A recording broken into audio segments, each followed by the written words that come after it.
Olá pessoal, tudo bem? Eu sou o professor Marciano Xavier, professor de Direito Processual Penal, tá? E hoje nossa aula será sobre princípios fundamentais do processo penal. Muito importante para o concurso, tá certo? Você que vai fazer concurso na área jurídica, seja para delegado, para defensor, para promotor, juiz, para assistente do Ministério Público, carreiras policiais, oficial de justiça, né, ABIN, qualquer outro concurso, para o OAB, tá bom? Concursos que, porventura, você vai verificar no seu edital se tem este tema, princípios fundamentais, tá bom? Então, vamos lá, tá? Direito processual penal, conceito. Primeira coisa, o que é isso aí? Professor, eu não sou da área jurídica, porque para você que é da área jurídica, tranquilo. O que é o direito processual penal, senhores? O direito processual penal, ele é o conjunto, ele regula, o conjunto de normas, regras, que regulam o poder punitivo do Estado, no sentido de que quem pode exercer a jurisdição? Por isso que nós estudaremos aqui competência, tá bom? Jurisdição, competência. Então, é o conjunto de normas que regulam os meios, os procedimentos, os atos processuais e os órgãos de jurisdição nessa função de direito de punir e os punientes do Estado. Porque, se eu praticar um crime contra você, você não pode contratar pessoas para me punir. Né? Quem tem que me punir é o Estado. Para o Estado me processar, para o Estado me punir, ele segue regras. Essas regras são objetos, então, do direito processual penal. Já o direito penal, ele cuida de definir os crimes, as normas penais incriminadoras, não incriminadoras, extinção de punibilidade, não é isso? Tá? Ao passo que o direito processual penal cuida das regras procedimentais. Muito bem. Princípios fundamentais do processo penal. Estudaremos aqui vários deles e depois nós faremos aqui uma bateria de questões para ver se você fixou, se você assimilou o conteúdo. Senhores, os princípios são normas básicas, eles integram o direito, na verdade, integram o ordenamento jurídico e são normas básicas que todos devem cumprir. Todos quem? O juiz, o promotor, o defensor, o delegado, os operadores de direito. Quais são eles? Princípio da presunção de inocência ou da não culpabilidade. Princípio da presunção da inocência ou da não culpabilidade. O que reflete, o que diz esse princípio? Que ninguém será considerado culpado até o trânsito em julgado da sentença condenatória. Tá certo? O sujeito, ele vem sendo processado lá pelo juiz de direito, na primeira instância, ele foi condenado pelo roubo, tem o direito de recorrer para o Tribunal de Justiça, tá certo? Se ainda existir hipótese de recurso especial, pode recorrer ao STJ e também pode recorrer ao Supremo Tribunal Federal.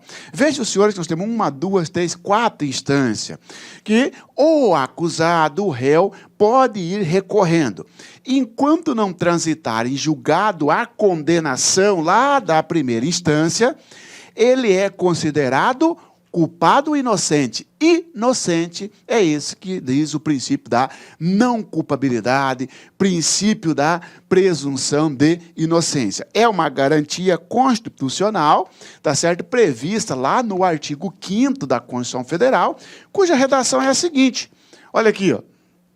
Ninguém será considerado culpado até o trânsito em julgado de sentença penal condenatória. Professor, cita um reflexo disso. Imagina os senhores que eu fui condenado por roubo e estou recorrendo, tá certo? Fui tirar uma certidão de antecedentes criminais para tomar posse em um concurso público. Saiu lá constando o processo.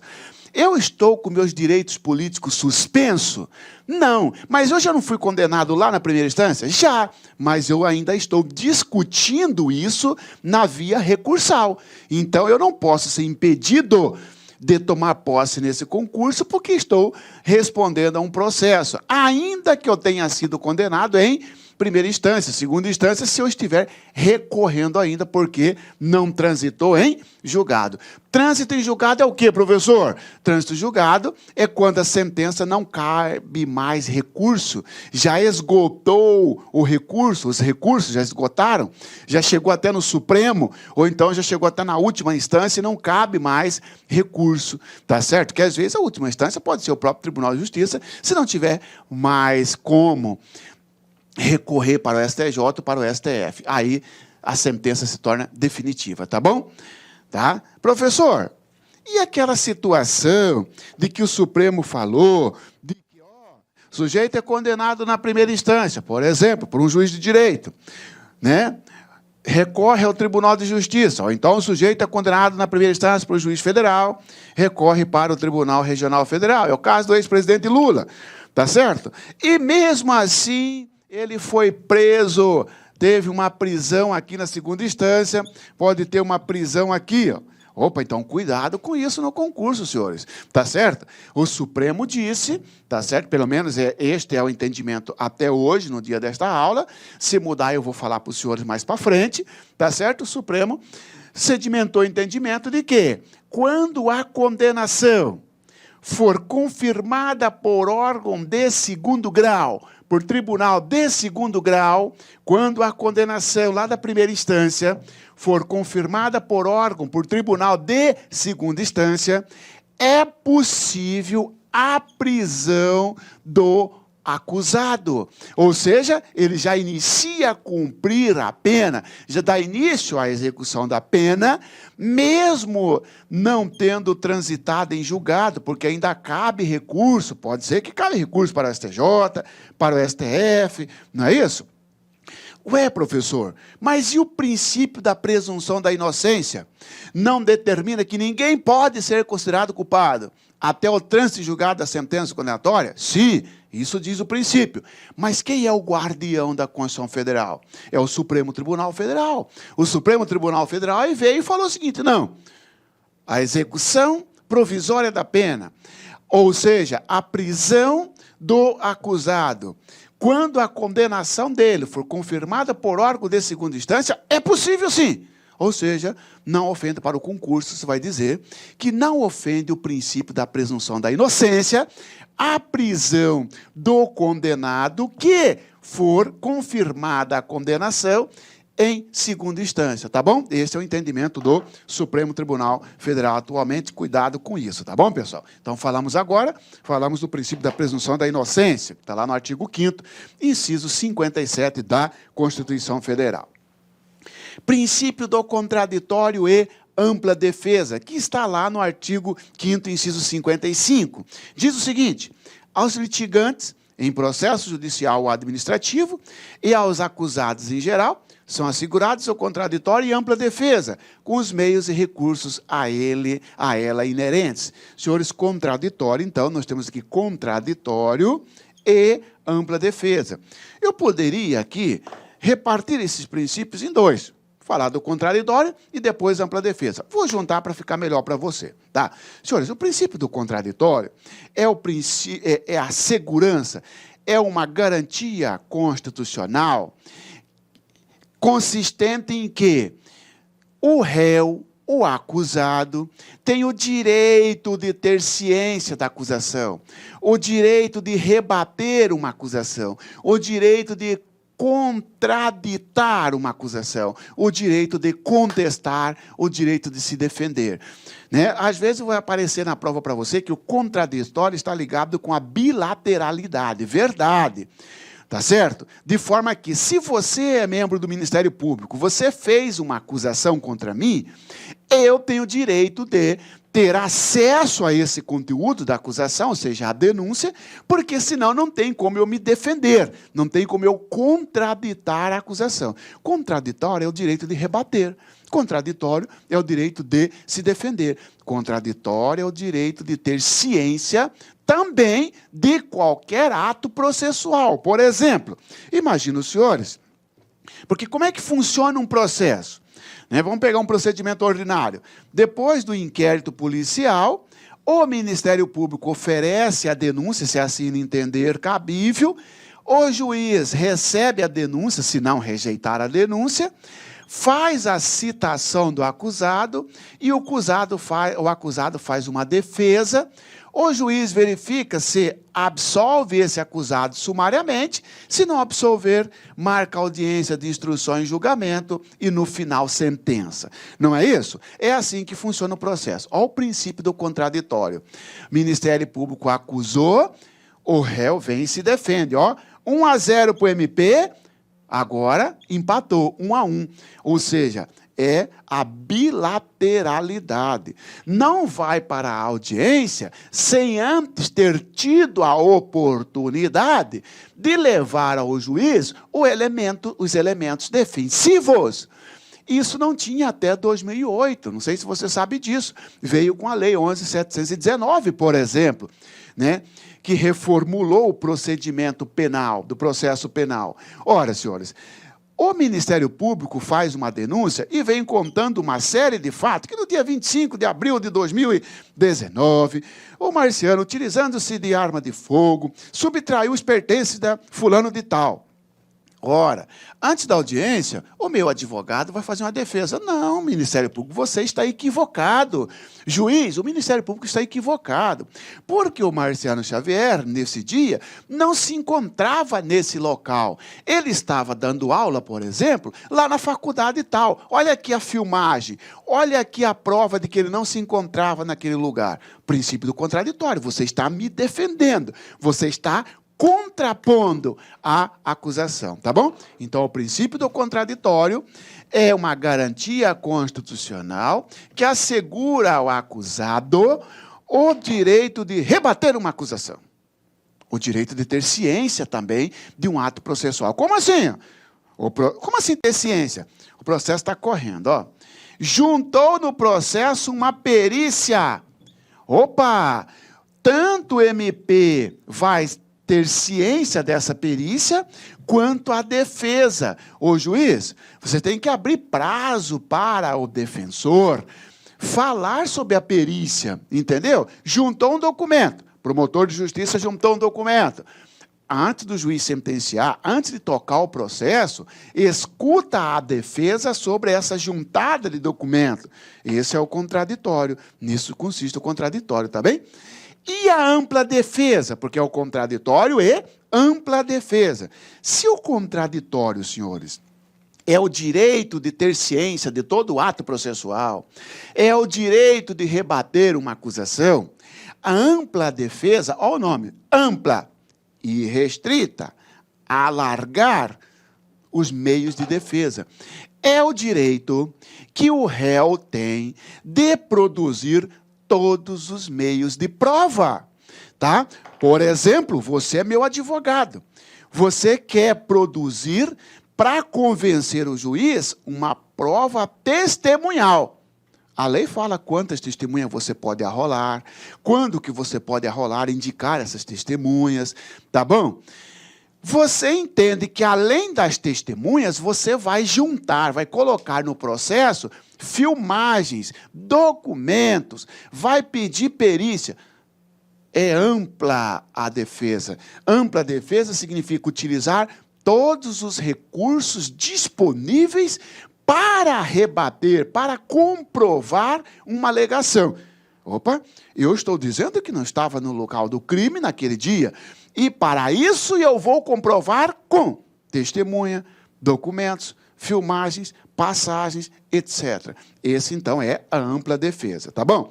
Cuidado com a pegadinha. Não tem contraditório e ampla defesa durante o inquérito policial. A persecução penal, ela vai dividir em duas: a fase do inquérito e a fase do processo, que termina ali com uma sentença, não é isso? Cuidado. Isso aqui é chamada de persecução penal. Persecução penal. Sobre a persecução penal, indique a alternativa correta. Aí vai lá. É assegurado, ao acusado é assegurado o contraditório e ampla defesa em toda persecução penal. Falso, porque no inquérito policial, durante o inquérito policial, não se tem contraditório e não se tem ampla defesa, porque não tem acusado. Nós estudaremos isso quando falarmos do inquérito policial, tá bom? Senhores, só tem um inquérito policial que tem contraditório e ampla defesa, que é aquele instaurado pela Polícia Federal para expulsar estrangeiro. Tá certo? Então, o contraditório e ampla defesa é assegurado durante a ação penal, durante o processo, mas nós estudaremos isso. O que interessa para você agora é saber o que significa esse contraditório e ampla defesa. Contraditório, direito de rebater uma acusação, e ter ciência, bilateralidade dos atos, né? E a ampla defesa, o direito de usar todos os meios de provas lícitas. Nós estudaremos aqui as provas ilícitas, tá bom? Inclusive as exceções. Princípio do favor rei, também denominado de indúbio pro réu. Princípio do favor rei ou indúbio pro réu. Opa! Isso aqui difere do princípio da presunção da inocência, apesar do examinador levar o candidato a fazer confusão. O princípio da presunção da inocência é: enquanto não transitar em julgado, enquanto o réu estiver recorrendo, ele não pode ser considerado culpado. Beleza. E o princípio do indúbio pro réu, do favor rei? Senhores, esse princípio determina ou assegura que, na dúvida, o juiz, na dúvida, entre condenar e absolver, o juiz deve absolver o réu. Então, é o princípio que, na verdade, é um princípio de valoração das provas. Ô juiz, você está analisando as provas lá na ocasião da sentença, você ficou em dúvida. Aqui não está claro para mim se o réu é culpado ou é inocente. Pronto. Pelo princípio do indúbio pro réu, o juiz, então, absolverá o acusado. Aliás, está lá, é um dos motivos da absolvição, está lá no artigo 386 do CPP. Ou seja, se não existir prova para a condenação, não existir prova de ter concorrido para o fato, não existir prova suficiente da materialidade. Ora, senhores, o princípio do favor rei, do indúbio pro réu, determina que, na dúvida, na valoração das provas, na dúvida, deve, então, a sentença favorecer o réu. Isso é o princípio do indúbio pro réu. Cuidado, pessoal, cuidado. Esse princípio, ele tem um momento de ser aplicado, tá certo? Veja bem, estamos no inquérito policial, não tem prova suficiente, não tem prova cabal que o Marciano é o autor do furto. Se não tiver prova suficiente, só tem indício, tudo indica que é ele, mas pode não ser. E aí? Arquivo o inquérito? Negativo. Nesta fase, no inquérito policial, o princípio do indúbio pro réu não é observado. Até porque, professor, nesta fase nós não temos réu, nós não temos acusação. Então, o Ministério Público vai oferecer denúncia, o processo vai seguir e vai gerar uma sentença.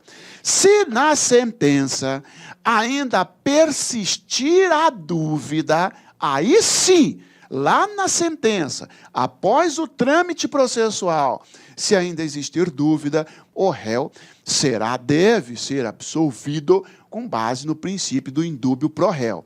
Na fase inicial, o princípio que se observa é indúbio pro societá. Na dúvida, toca o processo. Na dúvida, favorece a sociedade. Cuidado com isso. Sobre o processo penal indica a alternativa correta, aparece uma alternativa lá para você. Ó. O princípio do indúbio pro réu deve ser observado na fase do inquérito e na fase do processo. Falso, tá certo? Vai ser observado lá na fase do processo, na sentença. Tá bom?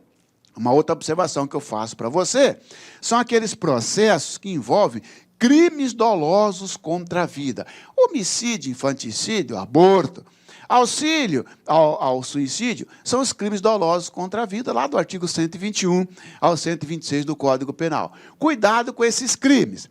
esses crimes, o crime doloso contra a vida, o procedimento para processar esse crime, ele é escalonado. Que trem é esse? Tem duas fases.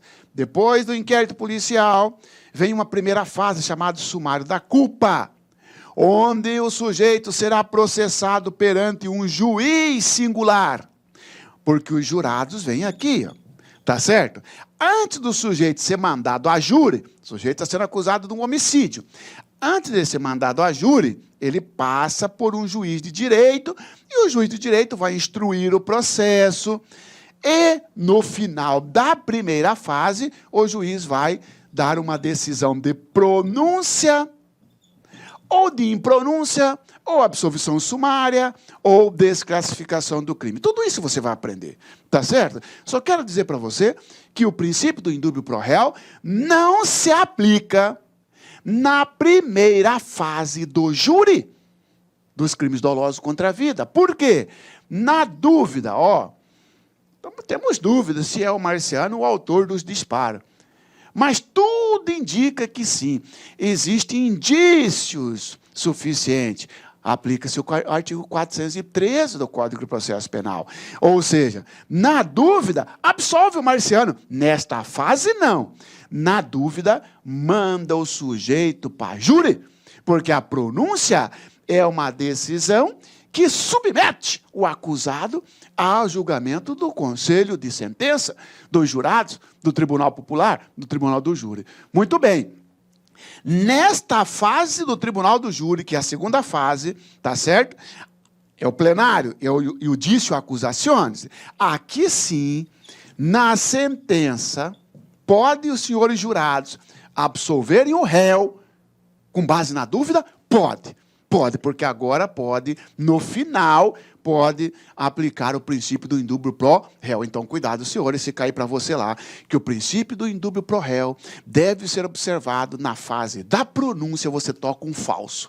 Deve ser observado na fase da sumária da culpa, falso. É observado lá na sentença. Tá bom?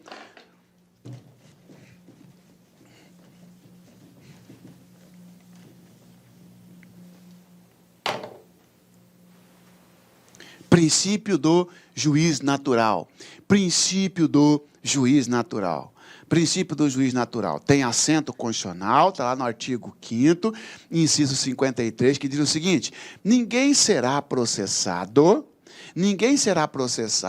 nem sentenciado, senão pela autoridade competente. E tem um outro também.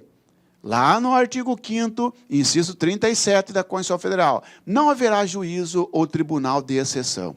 O princípio do juiz natural encontra previsão, então, senhores, na Constituição Federal, em 2 dispositivos, e também na Convenção Americana de Direitos Humanos, Pacto de San José da Costa Rica, que o Brasil é signatário, tendo em vista, inclusive, pelo Decreto-Lei 678 de 92, que diz o seguinte: toda pessoa tem direito a ser ouvida com as devidas garantias e dentro de um prazo razoável por um juiz ou um tribunal competente, independente e imparcial, estabelecido anteriormente por lei, na apuração de qualquer acusação penal formulada contra ela, ou para que se determinem seus direitos ou obrigações de natureza civil, trabalhista, fiscal ou de qualquer natureza. Senhores, aqui o ordenamento jurídico, tanto a Constituição Federal quanto o Pacto de São José da Costa Rica,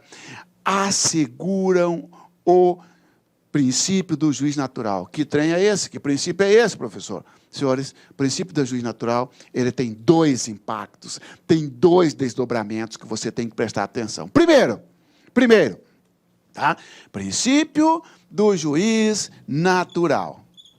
Primeiro, competência. Como assim, ó? Juiz competente.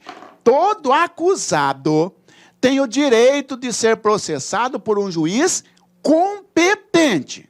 Não estou dizendo que o juiz é eficiente ou ineficiente. Competência é a divisão da jurisdição. Cada um no seu quadrado. Você que está me assistindo, você é um juiz federal. Você pode condenar um sujeito por um crime estadual? Tá certo? Você pode condenar um sujeito fora das regras de competência, lá do artigo 109 da Constituição Federal? Não, porque você tem competência para processar processos que envolvam a União ou suas entidades, né, da administração indireta, autarquia, empresa pública, tá?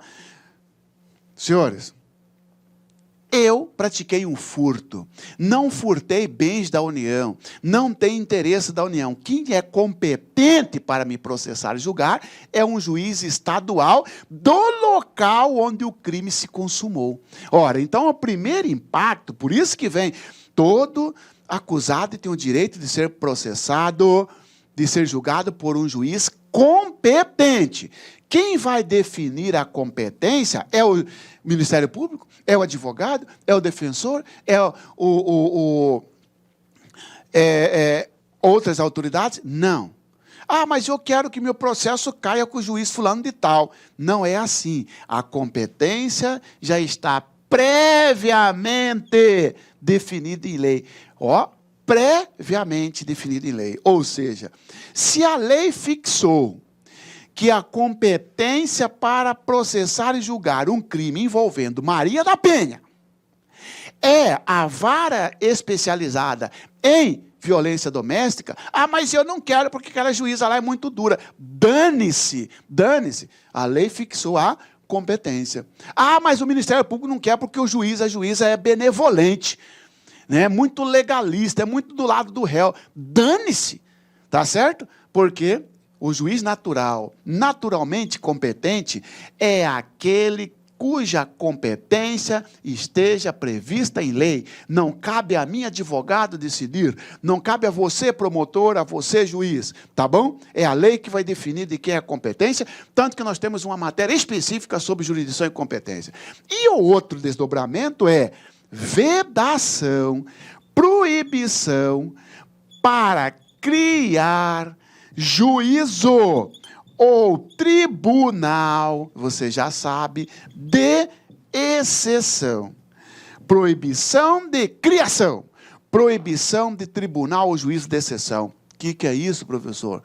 Senhores, não pode criar uma vara, não pode... Porque o que é juízo? Juízo é vara, tá bom? Não pode criar uma vara para julgar João, Pedro ou Maria. Não pode criar uma vara para julgar só o ex-presidente, só a ex-presidente, só não pode, tá certo? Porque aí você está criando uma exceção. Não pode criar um tribunal só para julgar o João da Silva. Não, porque aí é tribunal de exceção. E o tribunal de exceção fere o juiz natural, porque o juiz natural tem dois impactos, tem dois significados. O réu tem o direito de ser julgado por um juiz competente, cuja competência está definida em lei. E não pode criar. Ah, então faz o seguinte, Marciano, é só criar uma lei e criar uma vara, porque aí a competência vai ser criada em lei. Não, porque aí fere o segundo desdobramento. Não pode criar uma vara só para julgar fulano de tal. Mas, professor, e quando se cria, por exemplo, aqui na minha cidade, professor, eu vi lá que tem vara de crime organizado. Então, professor, aí não está ferindo o juiz natural? Não, porque não é para processar Marciano, é para processar todo, Marciano, José, Pedro, Maria, qualquer um que, porventura, cometa aquele delito. Não para julgar pessoas. Você pode criar, sim, Estado-membro, vara especializada para julgar determinado crime. Por exemplo, aqui na minha cidade, em Cuiabá, nós temos vara de violência doméstica, nós temos vara contra o crime organizado, nós temos vara especializada em delitos de trânsito. Agora, vai lá na vara especializada em delito de trânsito para ver se a vara foi criada para processar só o João Antônio Pedroso. Não. Qualquer um que, porventura, venha a praticar um crime no trânsito, ou seja, um crime previsto lá no CTB, no Código de Trânsito Brasileiro, tá bom? Então, senhores, está aqui o princípio do juiz natural, ela tem previsão tanto na Constituição Federal, quanto no Pacto de São José da Costa Rica, tá bom? E nós temos também o princípio da imparcialidade do juiz. Princípio da imparcialidade do juiz. Senhores, não basta o juiz ser competente. Não basta a vedação, a criação do tribunal ou juiz de exceção. O juiz competente, ou seja, aquele que a lei definiu a competência para tal... Olá, meus amigos, minhas amigas. Inicialmente eu peço licença, peço desculpas, pois interrompi os seus estudos. Mas essa aula é uma aula demonstrativa aqui da Lá Concursos, para você conhecer a seriedade, conhecer a qualidade dos nossos vídeos. E pode ter certeza absoluta, se você confiar, primeiramente, em você, confiar no professor e confiar na nossa marca, na Lá Concurso, eu garanto para você que você terá reais condições de realizar uma excelente prova para o concurso da Secretaria Estadual de Justiça do Espírito Santo para o cargo de inspetor penitenciário. E esse curso nosso, atenção, completo, ponto a ponto do edital, um curso bastante enxuto, mais os PDFs dessas aulas, por apenas R$ 149,90. Cara, é o melhor preço do mercado. É a melhor entrega, é o melhor custo-benefício, eu garanto isso para você, esse curso nosso garantido. Gostou? Quer saber mais? Quer se matricular? Tem um link aqui embaixo na descrição. Por favor, clique nesse link que os nossos atendentes aí, eles estarão aí de prontidão. E se você quiser falar diretamente comigo, eu, professor Lac, vá lá no nosso Instagram, @LacConcursos, manda um direct, porque eu respondo pessoalmente todos os directs da Lá Concurso.